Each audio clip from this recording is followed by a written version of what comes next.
Hi everyone.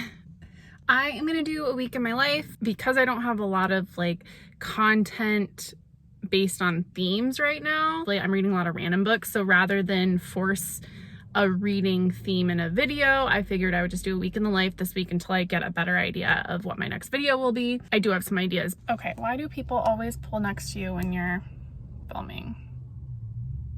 Awkward. Anyways, I am training for a half marathon right now. It's in October, in the middle of October, and today I have to do a 5-mile run, and I'm a little nervous about it, but I had a really great 2.5-mile run last week. And so I'm gonna go run at my favorite little lake. It's 4.2 miles around, and so I'll just need to tackle 0.8 at the end to get 5.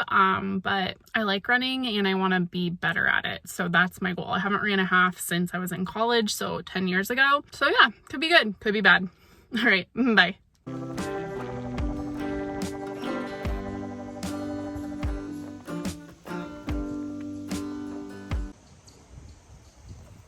I did it.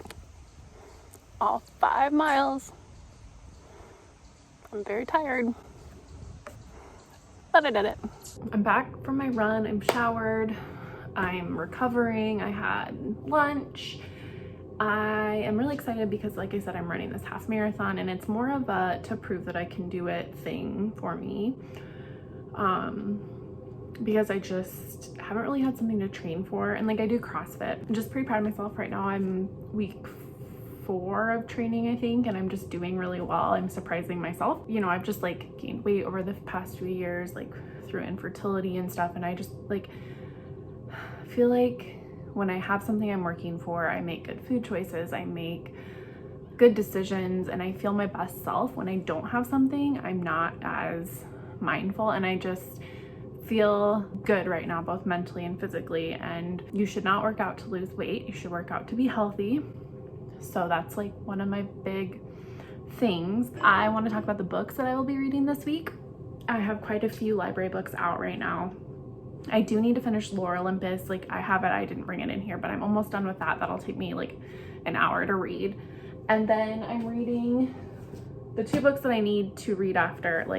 These are the maybes, is I need to finish The Murder of Mr. Wickham. I've started this and I'm just it's okay, but it's all of the Jane Austen characters meet for a dinner party at the Knightleys from Emma, and Mr. Wickham shows up, and he obviously gets murdered.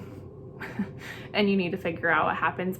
The Darcy's son, and I can't remember who the daughter is, but they are teenagers and they try to solve the mystery.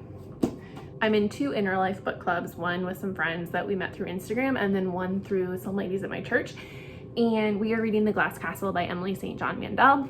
And so this needs to be read 2 Fridays from now. I read Station 11 probably 5 years ago, and I didn't love it, but I didn't hate it. We actually read Station 11 last month for this book club, and I didn't read it because I have read it and I just had a lot of other books to read. And I think her writing might hit better now because I do like more literary books. So I'm gonna start this, but then one of my friends at church who's in this book club, she's like, I'm not liking it. And I'm like, great, okay, so we'll see. I don't know, I could not like her. She just might not be an author for me, but she also has a lot of books out, so I don't know. We'll see here, but this is it's set in the glittering intersection of 2 seemingly desperate events. A massive Ponzi scheme collapse and the mysterious disappearance of a woman from a ship at sea. And then I'm reading 3 books right now. I'm reading Banyan Moon, which is a family saga, and it is for the Modern Mrs. Darcy book club. Right now I'm not very far in it, but it's about a grandma, her daughter, and her granddaughter. And the granddaughter is pregnant and has a lot of resentment to her mother, but the granddaughter and the grandma were really close, and there's just a lot of family dynamics that I'm trying to figure out right now. I'm really liking it, but I'm not that far into it yet. And then I'm trying to get books done for the Magical Readathon. I need to read 7 books, and I'm not even done with 1 yet, and it's halfway through the month. On Earth as in Television, this is a very literary book. It's about aliens that come to Earth and hover over the major cities in the world and then just leave. And people freak out, understandably. And then when they leave, their whole sense of purpose is totally upended. society doesn't really know what's going on. And so I just got to the point where the aliens leave. And that's not a spoiler, it's in the blurb. But it's very literary. It follows a husband, a son, all from different people, a cat, and a girlfriend. So it's just very unique. I will say that. Has a very weird voice, but it is enjoyable. I got this from Dog Eared Books. And then the final book, the one that I'm like the most engrossed in right now, is Beautiful Little Fools by Jillian Cantor. And I'm reading this with my In Real Life book club. I need to have it read by Friday. We're using the app Fable. I don't know if you've heard about it, but it is an awesome app. It's designed for book clubs. So you log your book that you're reading in, and it auto-populates all the chapters, and then there's discussion threads created for every chapter. And so we're just having a really fun time reading it and talking about it. And it's like spoiler free because you don't click on the chapter until you've read it. And it's just a really fun way to engage with the text and with the book. And we're just having a lot of fun. So we're trying that out this year, and it's been so fun this year. But this is a Great Gatsby-ish retelling murder mystery about 3 women from the Great Gatsby and how Jay Gatsby dies, I guess. I don't know. Right now we're still like getting backstory. So it starts off with Jay Gatsby dead. The detective doesn't know who did it, and he's trying to figure it out, and you're getting the women's backstories. It's really good. I'm really having fun, and I started it last night and I'm almost halfway through. So it's very engrossing, very short chapters. If you like retellings and historical fiction, I think you would really like this. If you like The Great Gatsby, I think you would really like this. But it's been really fun so far, and I'm excited to finish it. So those are all the books I'm hoping to read this week or make really significant progress on.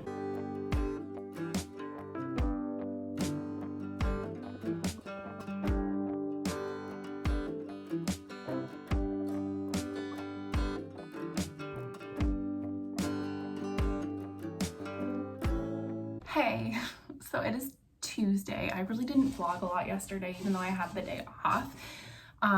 Excuse just the hot mess that is my office right now, but I read and I got some footage of that, which you saw before this, and I worked out. We did a hero workout last night and it was rough.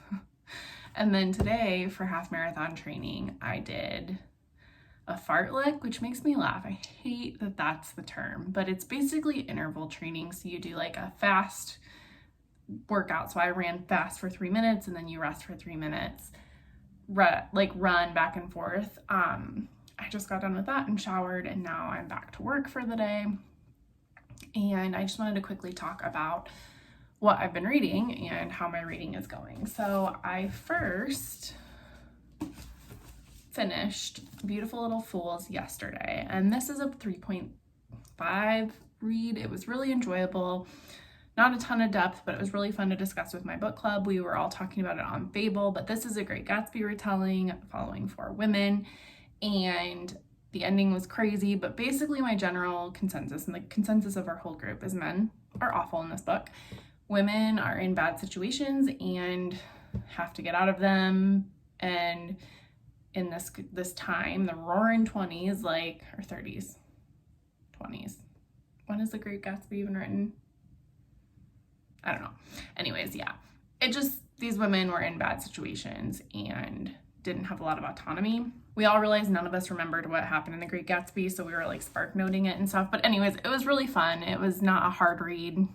If you like historical fiction and retellings, I would definitely recommend. And then I started 2 books yesterday too. So I got about 100 pages into The Glass Hotel by Emily St. John Mandel. And I'm not really sure who I should be rooting for right now. It's set in like an alternative universe or reality. So it's the same time as Station 11, but it's not dystopian. And there's some like ties to Station 11, I think. I don't know how to explain it yet. I'm still getting my sense of place, getting the sense of the book. She is such a beautiful writer. You feel really smart when you read her books. And I don't know, I can't, it's a Ponzi scheme. Like there's this, first it starts out with a brother who is like addicted to opioids, and then it flashes to the future like 20 years in or something, and his sister works at this really luxurious hotel, and then she quits one night and is later found to like be married to the owner of the hotel. I guess I'm Southern today. Emily St. John Mandel, she's a fantastic author. I'm trusting her through this journey. This is another book book club pick of mine. And then because like 2 heavier books, I just needed something happy. I picked up Beach Read finally, and I am about 20% in and I'm loving it. No surprise there. I don't really have a lot to say. It's Emily Henry and I know I will love it. So those are what I've been reading. And yeah, today is the last day of summer for my husband and my child. And they both go back to school and daycare tomorrow. And I wouldn't be lying if I said I wasn't excited. I'm very excited. Mainly to just have my house like quiet and to be able to clean. The summer has just been kind of hard because my son's 3 and he gets into everything, which is like normal for a 3-year-old. I'm learning how much I don't like mess and like the anxiety that it brings into me, and like I control what I can control, right? But I know messes and stuff is like triggering to me. So I'm just excited to kind of be back in our routine. I think it'll be good for my son too. We've been having some big feelings, which is normal for 3 as well. I'm excited for him to be back at daycare. I love our daycare. And just to kind of be back into the normal swing of things. The last few weeks have been rough. Like I think that's normal for parents at this time of the summer anyways, but it's just when you have a toddler and everybody's home, he wants to be in here with me all the time. It's pretty rough. So we're just ready for a routine, and that's tomorrow.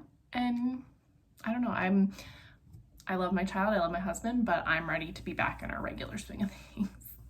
Sorry, not sorry. Hey, happy back to school day for all who celebrate. I sent my child to daycare and my husband went back to work, so I have the house to myself again, which is the best. Today I'm going to vacuum.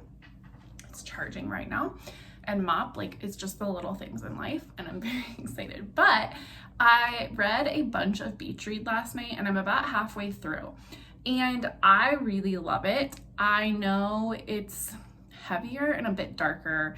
It's not like a rom-com per se. There's some parts that are funny, but then there's a lot of parts with a lot of depth and nuance. It's about 2 writers who knew each other in college, and the main character is, her father passes away and she finds out that he's been cheating on her mom and has like a secret life. And so she goes to this house to sell it after his death and reconnects with her college writing rival Gus, and they both make a deal to write, because they're both in writing slums, they make a deal to write like the other's preferred genre. She writes rom-coms, he writes literary fiction, and they're kind of there right now. They have some baggage from the past, which I think is something Emily Henry does really well.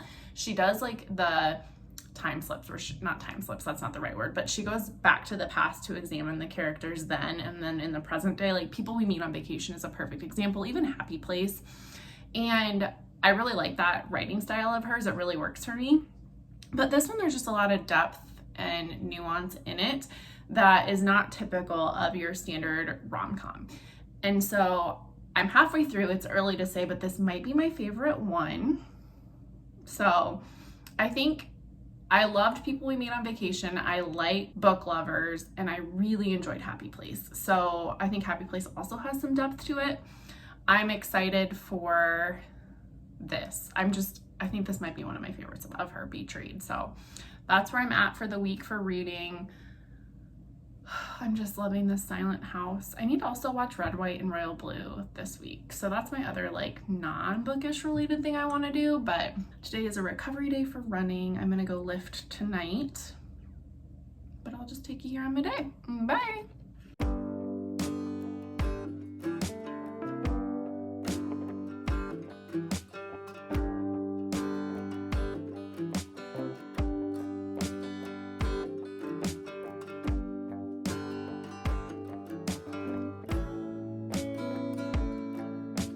I'm headed to book club because we read this, Beautiful Little Fools, talked about it earlier. I did finish Beach Read, and it is my favorite Emily Henry, hands down, 5 stars.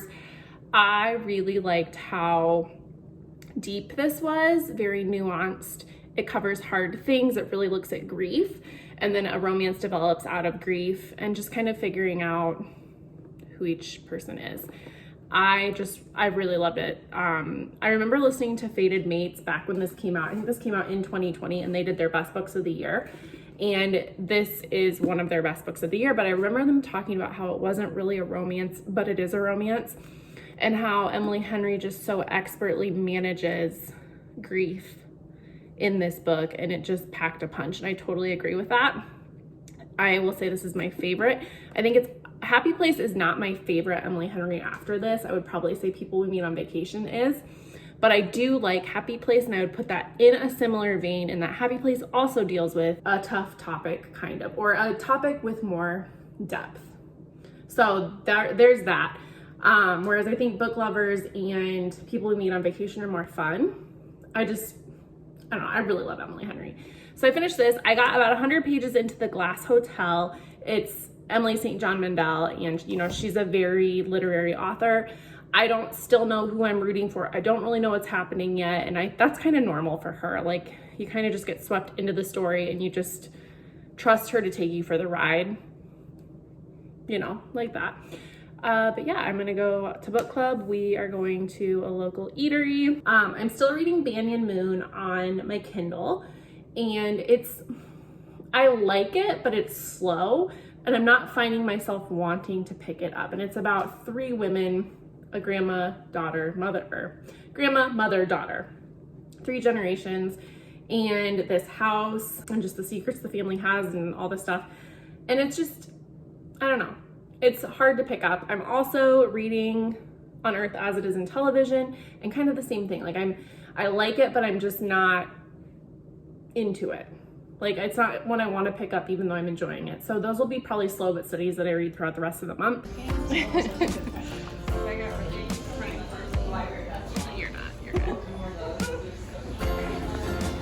Hi guys! All right, this is for real the last video in this vlog. So I just showed footage of my bookstore walk-in that we went to after book club, and I figured, I'm holding this because I don't have a tripod, so sorry that it's a little shaky, but I figured I would talk about the book haul. So I love going to indie bookstores, especially indie bookstores that have fantastic workers who press books into your hand, because there is nothing better than being recommended a book that was not on your radar or that you had no intention of picking up anytime soon. And so we walk in, and Josh at Storyhouse Book Club, the best, is like, hey, what can I press some books into your hands? Like, what do you like? And I remember saying I wanted, like, he asked what books I'd read, and I kind of like have been reading some weird books, but I'm like, I still want the romance or like the propulsive rom-com vibe, but I like weird and all that.